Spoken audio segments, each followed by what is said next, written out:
सौप्तिक पर्व में राजा दुर्योधन से ऐसी बात कहकर वे तीनों महारथी वहां से चले गए और सूर्यास्त होते होते एक बहुत बड़े वन में जा पहुंचे। वहां तीनों एक बहुत बड़े बरगद के नीचे विश्राम के लिए बैठे। तदनंतर वहां एक उल्लू ने आकर रात में बहुत से कौओं को मार डाला। यह देखकर क्रोध में भरे अश्वत्थामा ने अपने पिता के अन्याय पूर्वक मारे जाने की घटना को स्मरण करके सोते समय ही पांचालों के वध का निश्चय कर लिया। तत्पश्चात पांडवों के शिविर के द्वार पर पहुंचकर उसने देखा एक बड़ा भयंकर राक्षस जिसकी ओर देखना अत्यंत कठिन है वहां खड़ा है। उसने पृथ्वी से लेकर आकाश तक के प्रदेश को घेर रखा था। अश्वत्थामा जितने भी अस्त्र चलाता उन सबको यह राक्षस नष्ट कर देता था।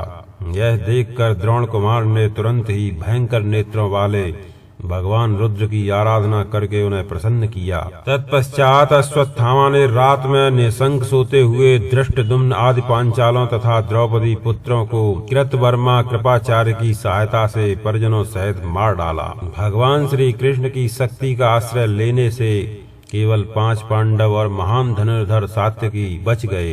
से सभी वीर मारे गए। यह सब प्रसंग सौप्तिक पर्व में वर्णित है। वहीं यह भी कहा गया है कि धृष्टद्युम्न के सारथी ने जब पांडवों को यह सूचित किया कि द्रोण पुत्र ने सोए हुए पांचालों का वध कर डाला, तब द्रौपदी पुत्र शोक से पीड़ित तथा पिता और भाई की हत्या से व्यथित हो उठी। वह पतियों को अश्वत्थामा से इसका बदला लेने के लिए उत्तेजित करती हुई आमरण अनशन का संकल्प ले अन्न जल छोड़कर बैठ गई। द्रौपदी के कहने से भयंकर पराक्रमी महाबली भीमसेन उसका प्रिय करने की इच्छा से हाथ में गदा ले अत्यंत क्रोध में भरकर गुरुपुत्र अश्वत्थामा के पीछे दौड़े। तब भीमसेन के भय से घबराकर देव की प्रेरणा से पांडवों के विनाश के लिए अश्वत्थामा ने रोष पूर्वक दिव्यास्त्र का प्रयोग किया, किंतु भगवान श्री कृष्ण ने अश्वत्थामा के रोषपूर्ण वचन को शांत करते हुए कहा, मैं वम पांडवों का विनाश न हो। साथ ही अर्जुन ने अपने दिव्यास्त्र द्वारा उसके अस्त्र को शांत कर दिया। उसी समय पापात्मा द्रोण पुत्र के द्रोहपूर्ण विचार को देखकर द्वैपायन व्यास एवं श्री कृष्ण ने अश्वत्थामा को और अश्वत्थामा ने उन्हें शाप दिया। इस प्रकार दोनों ओर से एक दूसरे को शाप प्रदान किया गया। महारथी अश्वत्थामा से मणि छीनकर विजय से सुशोभित होने वाले पांडवों ने प्रसन्नता पूर्वक द्रौपदी को दे दी। इन सब वृतांतों से युक्त सौप्तिक पर्व 10वां कहा गया है। महात्मा व्यास ने इसमें 18 अध्याय कहे हैं। इस प्रकार उन ब्रह्मवादी मुनि ने इस पर्व में श्लोकों की संख्या 870 बताई है। उत्तम तेजस्वी व्यास जी ने इस पर्व में सौप्तिक और ऐसिक दोनों की कथाएं संबंध कर दी हैं। इसके बाद विद्वानों ने स्त्री पर्व कहा है जो करुण रस की धारा बहाने वाला है। प्रज्ञा चक्षु राजा धृतराष्ट्र ने पुत्र शोक से संतप्त हो भीमसेन के प्रति द्रोह बुद्धि कर ली और श्री कृष्ण द्वारा अपने समीप लाई हुई लोहे की मजबूत प्रतिमा को भीमसेन समझकर भुजाओं में भर लिया तथा उसे दबाकर टूक टूक कर डाला। उस समय पुत्र शोक से पीड़ित बुद्धिमान राजा धृतराष्ट्र को विदुर जी ने मोक्ष का साक्षात्कार कराने वाली युक्तियों तथा विवेकपूर्ण बुद्धि के द्वारा संसार की दुख रूपता का प्रतिपादन करते हुए भली भांति समझा बुझाकर शांत किया। इसी पर्व में शोकाकुल धृतराष्ट्र का अंतःपुर की स्त्रियों के साथ कौरवों के युद्ध स्थान में जाने का वर्णन है। वहीं वीर पत्नियों के अत्यंत करुणापूर्ण विलाप का कथन है। वहीं गांधारी और धृतराष्ट्र के क्रोधावेश तथा मूर्छित होने का उल्लेख है। उस समय उन छत्राणियों ने युद्ध में पीठ न दिखाने वाले अपने शूरवीर पुत्रों, भाइयों और पिताओं को रणभूमि में मरा हुआ देखा। पुत्रों और पौत्रों के वध से पीड़ित गांधारी के पास आकर भगवान श्री कृष्ण ने उनके क्रोध को शांत किया। इस प्रसंग का भी इसी पर्व में वर्णन किया गया है। वहीं यह भी कहा गया है कि परम बुद्धिमान और संपूर्ण धर्मात्माओं में श्रेष्ठ राजा युधिष्ठिर ने वहां मारे गए समस्त राजाओं के शरीरों का शास्त्र विधि से दाह संस्कार किया और कराया। तदनंतर राजाओं को जलांजलि दान के प्रसंग में उन सब के लिए तर्पण का आरंभ होते ही कुंती द्वारा गुप्त रूप से उत्पन्न हुए अपने पुत्र कर्ण का गुण वृतांत प्रकट किया गया। यह प्रसंग आता है। महर्षि व्यास ने ये सब बातें स्त्री पर्व में कही हैं और विकलता का संचार करने वाला यह 11वां पर्व श्रेष्ठ पुरुषों के चित्त को भी विहल करके उनके नेत्रों से आंसू की धारा प्रवाहित करा देता है। इस पर्व में 27 अध्याय कहे गए हैं। इसके श्लोकों की संख्या 775 कही गई है। इस प्रकार परम बुद्धिमान व्यास जी ने महाभारत का यह उपाख्यान कहा है। स्त्री पर्व के पश्चात 12वां पर्व शांति पर्व के नाम से विख्यात है। यह बुद्धि और विवेक को बढ़ाने वाला है। इस पर्व में यह कहा गया है कि अपने पितृ तुल्य गुरुजनों, भाइयों, पुत्रों, सगे संबंधी एवं मामा आदि को मरवाकर राजा युधिष्ठिर के मन में बड़ा निर्वेद दुख एवं वैराग्य हुआ। शांति पर्व में बाण सैया पर शयन करने वाले भीष्म जी के द्वारा उपदेश किए हुए धर्मों का वर्णन है। उत्तम ज्ञान की इच्छा रखने वाले राजाओं को उन्हें भली भांति जानना चाहिए। उसी पर्व में काल और कारण की उपेक्षा रखने वाले देश और काल के अनुसार व्यवहार में लाने योग्य आपद धर्मों का भी निरूपण किया गया है, जिन्हें अच्छी तरह जान लेने पर मनुष्य सर्वज्ञ हो जाता है। शांति पर्व में विविध एवं अद्भुत मोक्ष धर्मों का भी बड़े विस्तार के साथ प्रतिपादन किया गया है। इस प्रकार यह 12वां पर्व कहा गया है, जो ज्ञानी जनों को अत्यंत प्रिय है। इस पर्व में 339 अध्याय हैं और तपोधनो इसकी श्लोक संख्या 14,732 है। इसके बाद उत्तम अनुशासन पर्व है, यह जानना चाहिए, जिसमें कुरुराज युधिष्ठिर गंगानंदन भीष्म से धर्म का निश्चित सिद्धांत सुनकर प्रकृतिस्थ हुए, यह बात कही गई है।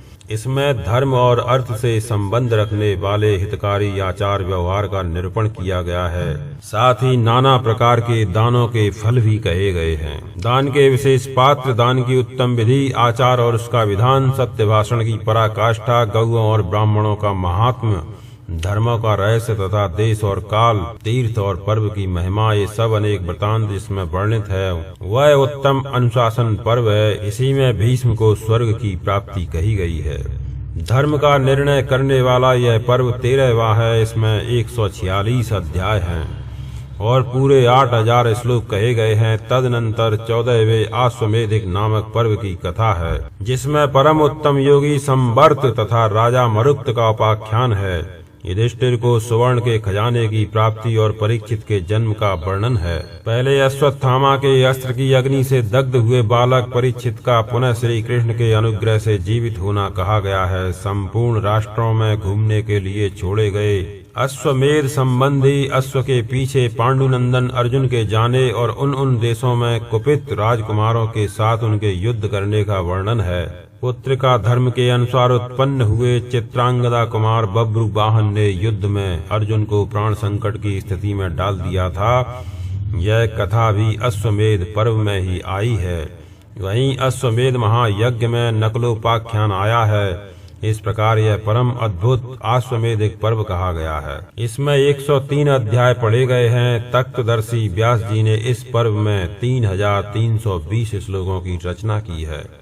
तदनंतर आश्रम वासिक नामक 15वें पर्व का वर्णन है, जिसमें गांधारी सहित राजा धृतराष्ट्र और विदुर के राज्य छोड़कर वन के आश्रम में जाने का उल्लेख हुआ है। उस समय धृतराष्ट्र को प्रस्थान करते देख सती साध्वी कुंती भी गुरुजनों की सेवा में अनुरक्त हो अपने पुत्र का राज्य छोड़कर उन्हीं के पीछे पीछे चली गईं।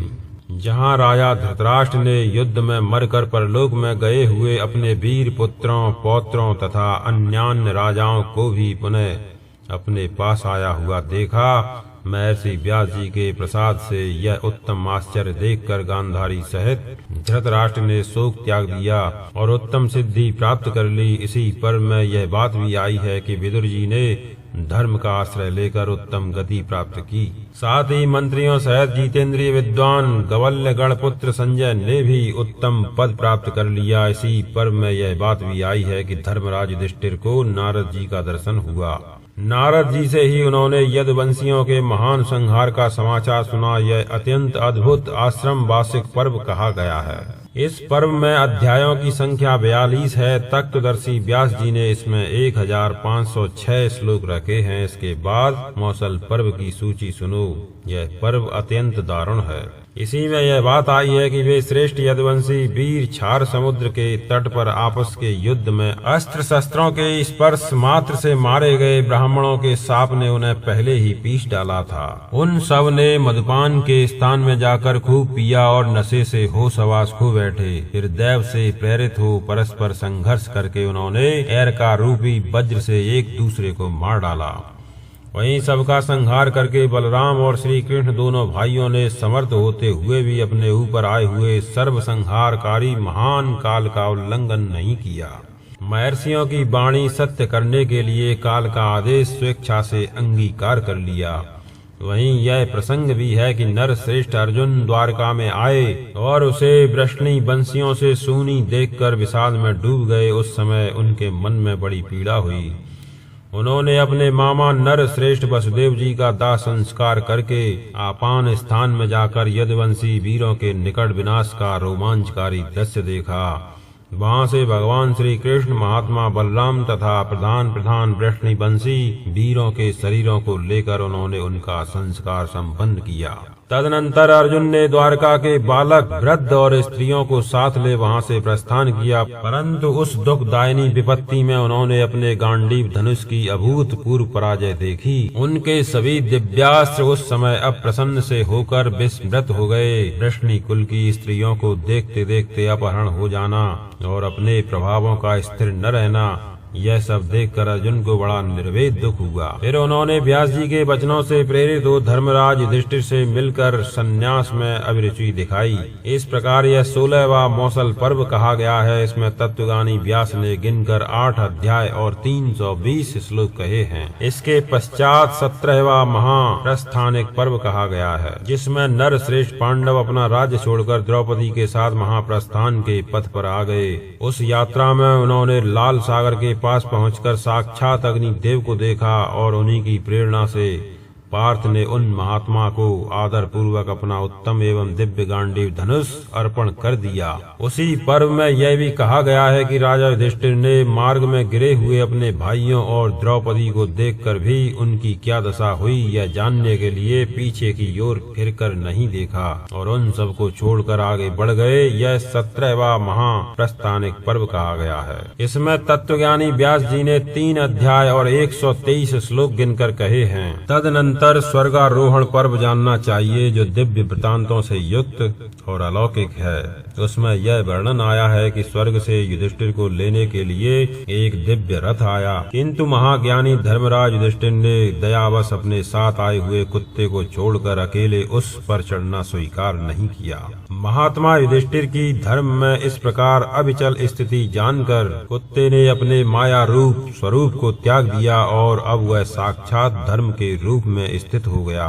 धर्म के साथ युधिष्ठिर स्वर्ग में गए। वहां देवदूत ने ब्याज से उन्हें नरक की विपुल यातनाओं का दर्शन कराया। वहीं धर्मात्मा युधिष्ठिर ने अपने भाइयों की करुणाजनक पुकार सुनी थी। वे सब वहीं नरक प्रदेश में यमराज की आज्ञा के अधीन रहकर यातना भोगते थे। तत्पश्चात धर्मराज तथा देवराज ने पांडुनंदन युधिष्ठिर को वास्तव में उनके भाइयों को जो सदगति प्राप्त हुई थी उसका दर्शन कराया। इसके बाद धर्मराज ने आकाश गंगा में गोता लगाकर मानव शरीर को त्याग दिया और स्वर्ग लोक में अपने धर्म से उपार्जित उत्तम स्थान पाकर वे इंद्रादि देवताओं के साथ उनसे सम्मानित हो आनंद पूर्वक रहने लगे। इस प्रकार बुद्धिमान व्यास जी ने यह 18वां पर्व कहा है। तपोधनो परम ऋषि महात्मा व्यास जी ने इस पर्व में गिने गिनाए 5 अध्याय और 209 श्लोक कहे हैं। इस प्रकार ये कुल मिलाकर 18 पर्व कहे गए हैं। खिल पर्वों में हरिवंश तथा भविष्य का वर्णन किया गया है। हरिवंश के खिल पर्वों में महर्षि व्यास ने गणना पूर्वक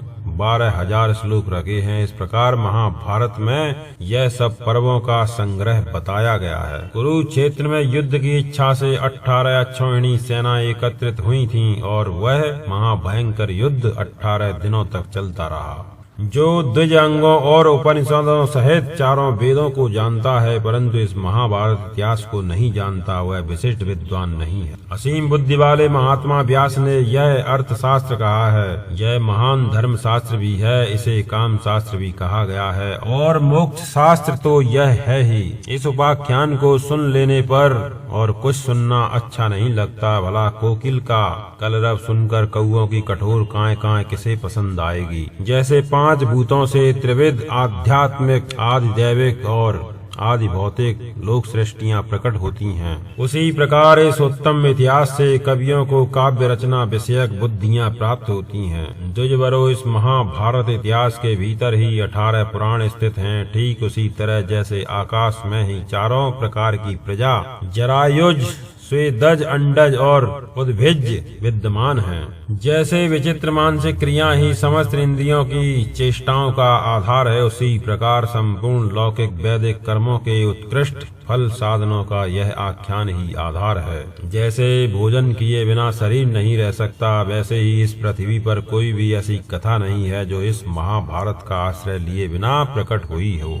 सभी श्रेष्ठ कवि इस महाभारत की कथा का आश्रय लेते हैं और लेंगे, ठीक वैसे ही जैसे उन्नति चाहने वाले सेवक श्रेष्ठ स्वामी का सहारा लेते हैं। जैसे शेष 3 आश्रम उत्तम गृहस्थ आश्रम से बढ़कर नहीं हो सकते, उसी प्रकार संसार के कवि इस महाभारत काव्य से बढ़कर काव्य रचना करने में समर्थ नहीं हो सकते। तपस्वी महर्षियों तथा महाभारत के पाठ को आप सब लोग सदा सांसारिक आसक्तियों से ऊंचे उठें और आपका मन सदा धर्म में लगा रहे, क्योंकि परलोक में गए हुए जीव का बंधु या सहायक एकमात्र धर्म ही है। चतुर मनुष्य भी धन और स्त्रियों का सेवन तो करते हैं, किंतु वे उनकी श्रेष्ठता पर विश्वास नहीं करते और न उन्हें स्थिर ही मानते हैं। जो व्यास जी के मुख से निकले हुए इस अप्रमेय अतुलनीय पुण्यदायक पवित्र पापहारी और कल्याणमय महाभारत को दूसरों के मुख से सुनता है, उसे पुष्कर तीर्थ के जल में गोता लगाने की क्या आवश्यकता है। ब्राह्मण दिन में अपनी इंद्रियों द्वारा जो पाप करता है, उससे सायंकाल महाभारत का पाठ करके मुक्त हो जाता है। इसी प्रकार वह मन वाणी क्रिया द्वारा रात में जो पाप करता है, उससे प्रातःकाल महाभारत का पाठ करके छूट जाता है। जो गौओं के सींग में सोना मढ़ाकर वेद वेत्ता एवं बहुज्ञ ब्राह्मण को प्रतिदिन 100 गौएं दान देता है और जो केवल महाभारत कथा का श्रवण मात्र करता है, इन दोनों में से प्रत्येक को बराबर ही फल मिलता है। यह महान अर्थ से भरा हुआ परम उत्तम महाभारत आख्यान यहाँ पर्व संग्रहाध्याय के द्वारा समझना चाहिए। इस अध्याय को पहले सुन लेने पर मनुष्यों के लिए महाभारत जैसे महासमुद्र में प्रवेश करना उसी प्रकार सुगम हो जाता है, जैसे जहाज की सहायता से अनंत जल राशि वाले समुद्र में प्रवेश सहज हो जाता है। इस प्रकार श्री महाभारत आदि पर्व के अंतर्गत पर्व संग्रह पर्व में दूसरा अध्याय संपूर्ण हुआ।